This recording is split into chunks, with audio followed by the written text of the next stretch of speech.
All right, so today we're diving into a future that feels straight out of science fiction. Elon Musk's vision with personal robot butlers and self-driving taxis. It's wild. We're talking Optimus and the cybercab.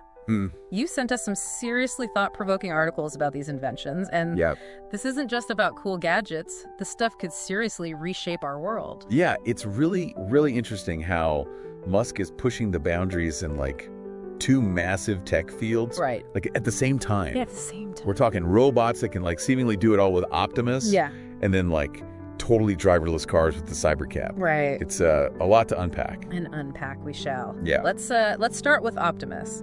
Musk himself says this robot will be able to teach babysit walk your dog. Heck, it'll even serve you drinks. Let's go leap. He's claiming Optimus could be the biggest product ever, with everyone wanting their own helpful robot buddy. I mean, who wouldn't want a robot buddy? Right. He's even put a price tag on this robot revolution. Okay. A projected $20,000 to $30,000. Wow.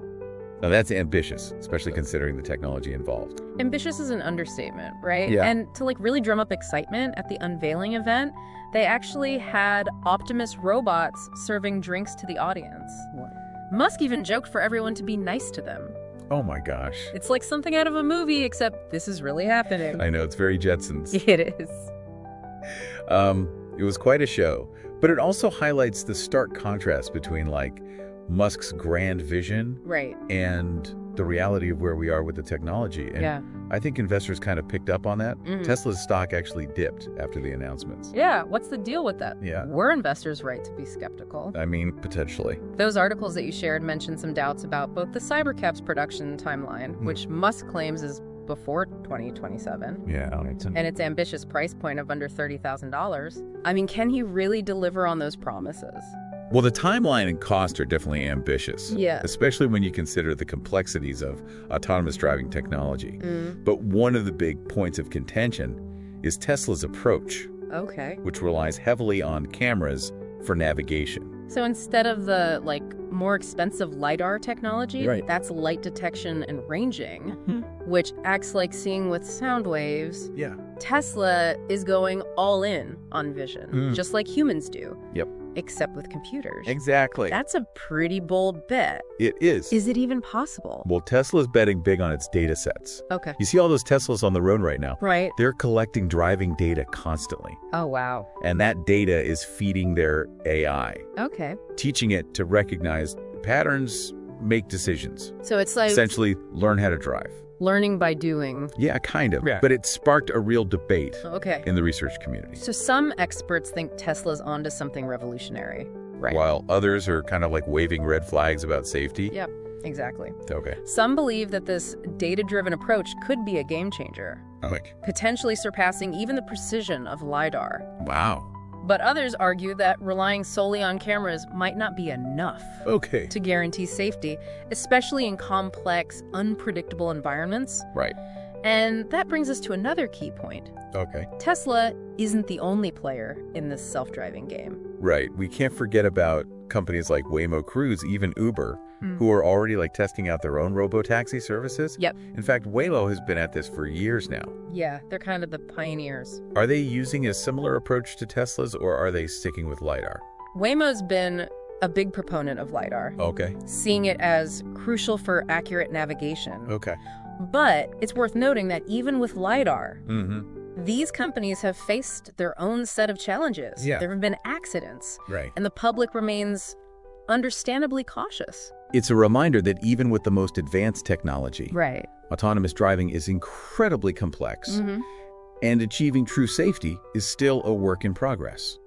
Okay, so we've got this super exciting but potentially risky new technology in development. And there's already competition in the market with other companies facing their own hurdles.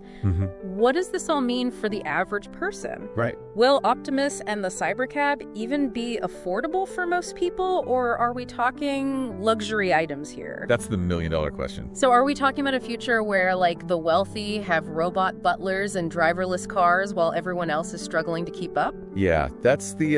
That doesn't sound very utopian. It's a valid concern. Right. Musk often presents technology as this great equalizer. Right. But what if these innovations, even at their projected price points, end up widening the gap between the haves and the have-nots? Yeah.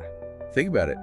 Those who can afford Optimus could see a future with like increased leisure time, personalized education, and maybe even new job opportunities in fields related to robotics and AI. But those who can't afford it might be left behind. Exactly. Stuck in a world where their jobs are increasingly automated. And these advancements feel more like symbols of inequality than tools of progress. Yeah, and it goes beyond economics, too. Okay. Imagine, like, the implications for elder care. Oh, right.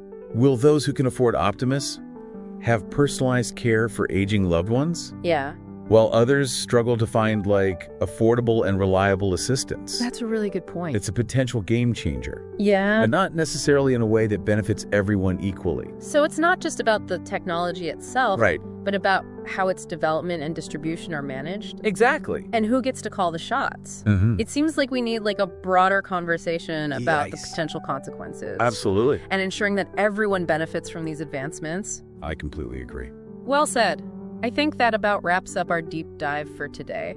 Yeah. This is one of those topics that we could probably talk about for hours. Oh, yeah, for sure. But we've covered a lot of ground. We did. We talked about robot butlers, driverless cars, the potential benefits, the risks, the ethical dilemmas. It's a lot to think about. And I think most importantly, the need for a critical and informed discussion about the future we're creating. Couldn't agree more. So to our listeners out there, keep those brains buzzing, stay curious, and most importantly, stay engaged. Yes. The future really does depend on it. It does. And until next time on The Deep Dive, keep exploring those big questions. Absolutely.